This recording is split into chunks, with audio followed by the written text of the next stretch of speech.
Hi everyone and welcome back to an updated version of my previously showcased Ball Lightning Maelstrom build. In this video, I'm excited to share a new Cold Lightning hybrid build variant named Snowball Lightning to prepare for the upcoming endgame content Abattoir of Zir. With two mastery skills, Ball Lightning and Blizzard, we'll perma-chill, freeze and stun enemies around us while maximizing our damage and survivability.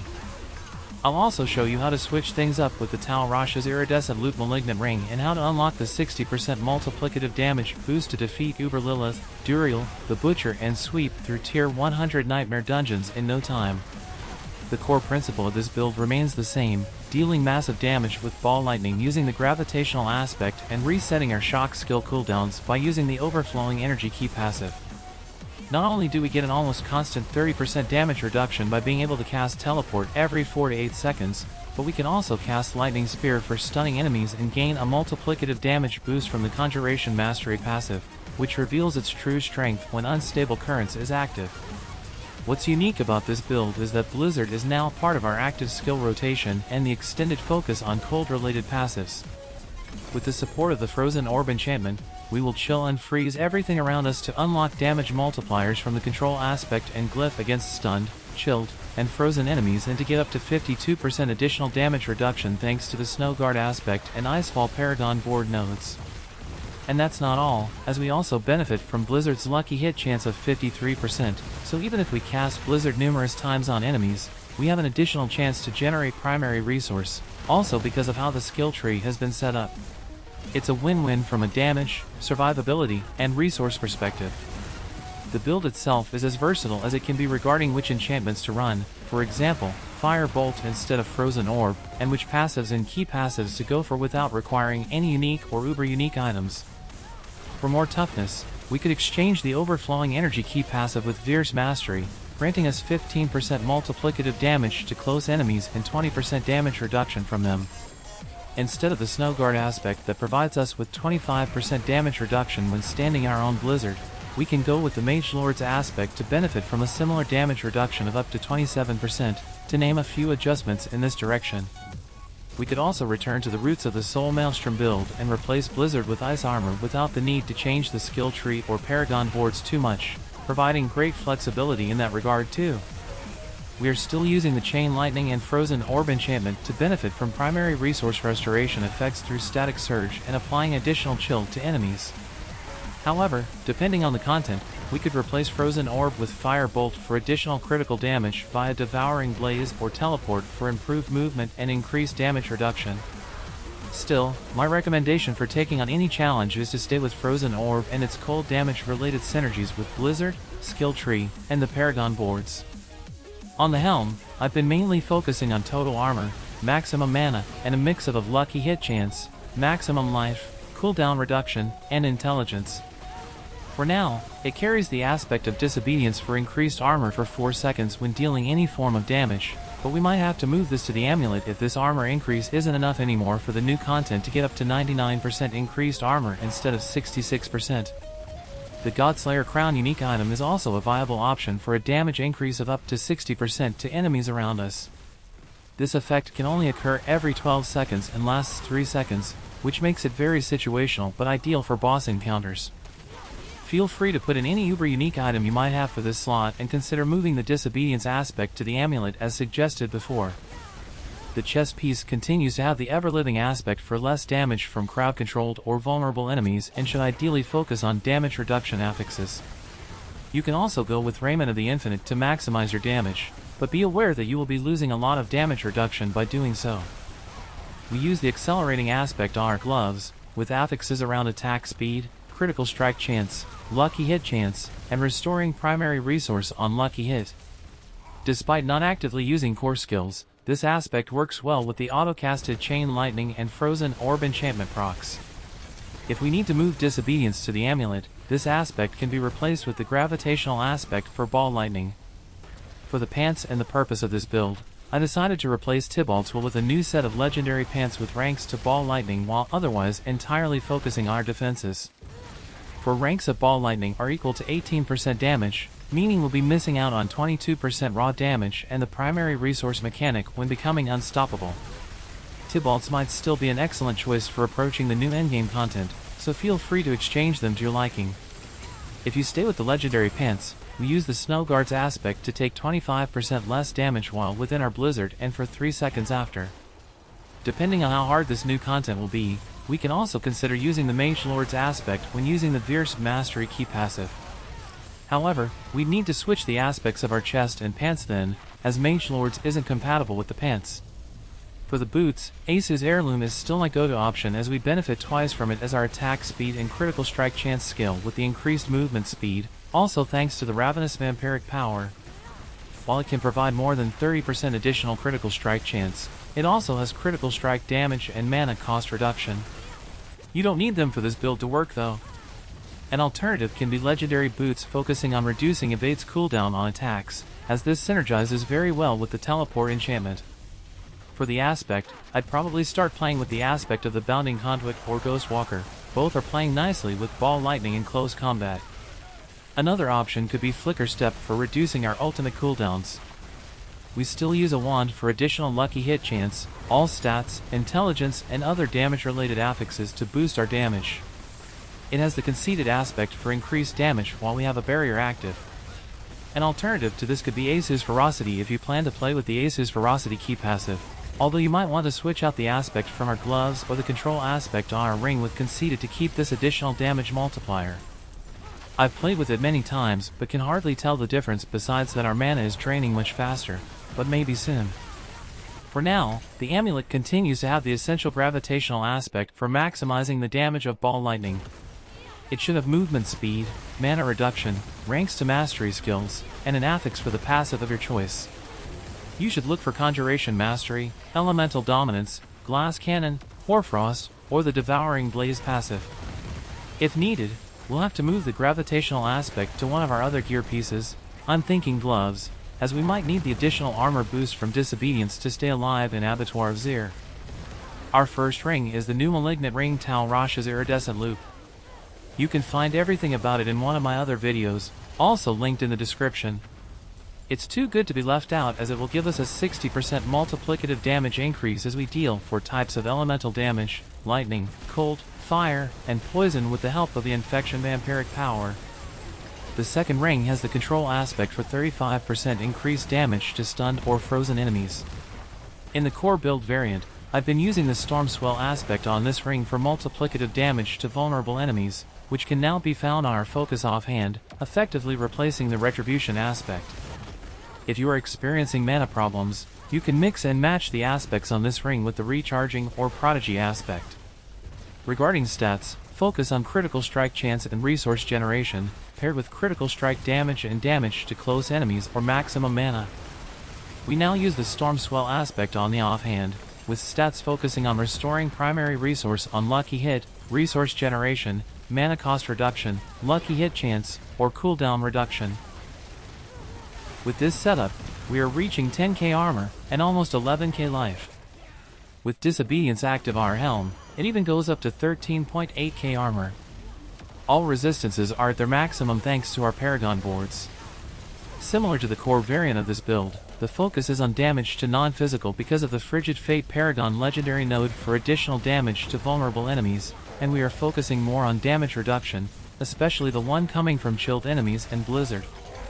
Stats to focus on our maximum mana, mana reduction and regeneration, and lucky hit chance. Let's take a look at the Vampiric Powers. I've chosen Accursed Touch again to make enemies around us vulnerable, in addition to what Static Surge already does via Chain Lightning by making enemies vulnerable after spending 75 mana. Then we go with Ravenous to boost our attack speed on lucky hit based on our movement speed bonus. This is synergizing very well with Ball Lightning, with a current bonus of 58%. Our third Vampiric Power is Infection, which can trigger poison damage, which basically gives us the 4th elemental damage stack for the Tal Rasha ring, resulting in 15% more multiplicative damage. We then have Prey on the Weak to increase our damage to vulnerable by 16% multiplicative, which also works nicely with the Accursed Touch Vampiric Power as enemies affected by a vampiric curse will become vulnerable. Our last Vampiric Power is a wildcard. I've been using Feed the Coven for a 60% lucky hit chance to generate 10 mana when our lightning spears hit. On top, It also grants a multiplicative damage increase of 10%. In case of mana issues, consider replacing Accursed Touch with Bat Familiar or revise the second ring aspect. Alternatively, I like to switch it up with Domination for a 24% multiplicative increase to stunned or frozen enemies, which could potentially also be used in exchange for Infection. For more survivability and toughness, consider using Undying to restore life when casting skills, or go with the Sanguine Brace Vampiric Power for fortification that provides 10% damage reduction and an additional critical hit chance of 8% on top. Going this route also opens the door for using sapphires instead of rubies in our gear to get up to an additional 15% damage reduction when fortified. You can also go with Anticipation for ultimate skill cooldown, or again, for more survivability, with Resilience for further damage reduction. The new endgame challenge might require us to focus even more on our defenses. If so, consider replacing Accursed Touch or Infection with more defensive-oriented powers. We continue with the skill tree. Since we don't use any basic skills, put 2 points into them to unlock the core skills section. 1 point goes into Frozen Orb to enable the enchantment to apply chill and vulnerable via Accursed Touch long before we get close to enemies. We get 3 ranks of Elemental Dominance via our amulet, which should ideally have the Conjuration Mastery passive. And 3 points go into Chain Lightning down to Destructive Chain Lightning for a higher chance to form Crackling Energy. Regarding defensive skills, we put 1 point into Flame Shield to trigger the Fire Elemental damage stack for Rasha and to become immune in hopeless situations. Another 3 points into Teleport with Shimmering Teleport to gain 30% damage reduction for 3 seconds. We then put 1 point into Elemental Attunement for a lucky hit chance to reset our defensive skill cooldowns, and 3 points into the Glass Cannon passive for an 18% multiplicative damage increase while also taking more damage. If that's too much in the upcoming challenge, these points could eventually be distributed across other passives. We then put 3 points into Precision Magic to increase our lucky hit chance by 15%. 3 more points go into Lightning Spear to get to Invoked Lightning Spear for stunning enemies for 2 seconds if they are critically struck, and try to max out the Conjuration Mastery passive with at least 3 points to benefit from active Lightning Spears with a potential damage increase up to 6% per active conjuration, translating into around 24% and sometimes more while Unstable Currents is active. 2 points go into Align the Elements to gain damage reduction against elites for each second we haven't taken damage. We max out Mana Shield to get 21% damage reduction for 3 seconds after spending 100 mana, and put at least 1 point into Protection to get a barrier when using a cooldown. In terms of mastery skills, we invest some points into the Cold section, 1 point into Icy Veil to get to Cold Front for applying more chill while our Frozen Orbs and Blizzard hit while our barrier is active. This will lead to more freezes over time and help us to deal more damage and stay alive longer. We try to max out Ball Lightning with Mastery skill ranks on our pants and the amulet, and take Wizard's Ball Lightning to form Crackling Energy. 2 points go into Static Discharge, also for a chance to form Crackling Energy, and 3 points into Invigorating Conduit to gain mana when absorbing it. We then put 1 point into Permafrost to max out the Hoarfrost passive for an increased multiplicative damage to chilled and frozen enemies, and 2 more points into Frigid Breeze for a lucky hit chance to generate mana when we deal cold damage via Frozen Orb and Blizzard against vulnerable enemies. We further unlock the Unstable Currents ultimate skill branch, take Prime Unstable Currents for the attack speed and Supreme Unstable Currents to increase the Overflowing Energy Key passive cooldown reduction effect. 1 additional point goes into Coursing Currents to get to Electrocution for enemies to deal less damage for 5 seconds after our shock skills critically strike them. We take the Overflowing Energy Key passive to reduce our shock skill cooldowns. This allows us to cast Teleport more often to get the 30% damage reduction, and to increase our damage due to the gain in attack speed and multiple casts of Lightning Spears with the Conjuration Mastery passive. If more toughness is required, we can switch to Fierce Mastery for a 15% multiplicative damage increase from our shock skills against close enemies and 20% damage reduction from them, while also considering the Mage Lord's aspect. If you want more attack speed or synergies with a fire-oriented build, you could also go with Asu's Ferocity and its associated aspect. Taking another look at the assigned skills. We got Teleport, Lightning Spear, Blizzard, Unstable Currents, Flame Shield, and Ball Lightning, with Chain Lightning and Frozen Orb as our enchantments, and the option to exchange Lightning Spear, Blizzard, and the Frozen Orb enchantment, as mentioned in the intro. We are moving over to the Paragon setup, which consists of 7 boards in total. All used glyphs are maxed out at level 21 for maximum effect, but level 15 is enough to unlock their bigger radius and additional bonuses. The starter board uses the reinforced glyph to grant a 125% bonus to all rare nodes within range to max out resistances and non-physical damage and to gain 15% damage reduction while having a barrier. The second board is Static Surge, where we unlock its legendary node to make enemies vulnerable via the Chain Lightning enchantment and restore 10% of our mana after spending 75 mana.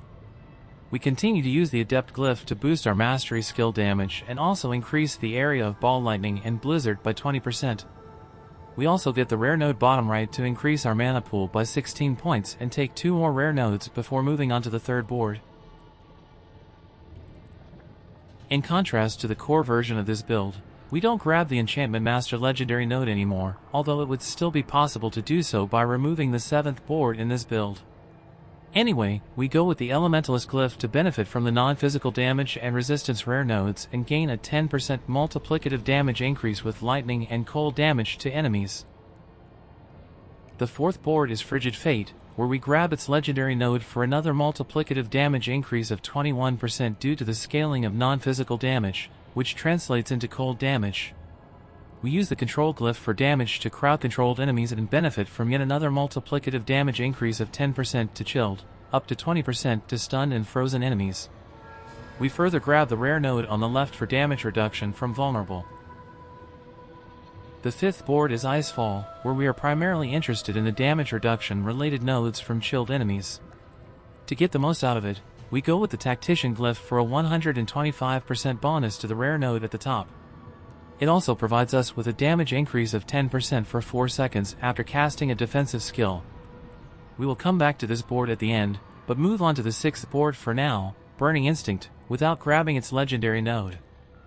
We use the Destruction glyph to increase our critical strike damage by 194% additive damage, and get up to 12% more multiplicative damage on critical strikes. We also grab the damage reduction related rare node on top before moving on to the last board, Elemental Summoner. Again, we don't need its legendary node, but I thought it might be interesting to have some spare points for another 15% damage multiplier thanks to the charged glyph, with the idea in mind to reallocate these points when the new Tears of Blood unique glyph for Abattoir of Zir comes out. I didn't use the Territorial glyph yet for additional damage to close enemies and damage reduction from close enemies, but there is room to exchange existing ones with this one if we need to. I plan to incorporate the new Tears of Blood glyph in the Static Surge board, as it would open up yet another synergy with the Icefall board, but this is subject to change when it's finally available, as I'd still like to keep Adept around. The new glyph will vastly increase our damage as it can reach level 210, but even the details shared with us so far were work in progress, so I'll spare you with non-confirmed information on this, at least for now. When paving the way to the Icefall board, we could benefit from another 21% damage reduction from chilled enemies, but even that is just a thought. Similar to the thoughts around the Enchantment Master legendary node, we could get rid of the 7th board to push there regardless of the plans with the new glyph. If this build is viable for taking on the new Abattoir of Zir challenge in any way, I'll provide you with an update as soon as possible. And this, fellow sorcerers, marks the end of the showcase video for the Snowball Lightning Blizzard hybrid build. Thank you very much for watching. I hope you found this interesting and that it contained at least something to support you on your journey. Please let me know if you have any questions or suggestions, build related, or how these build videos can be improved. I am happy to answer any of them in the comments below. Thank you, have fun, and see you next time. Goodbye.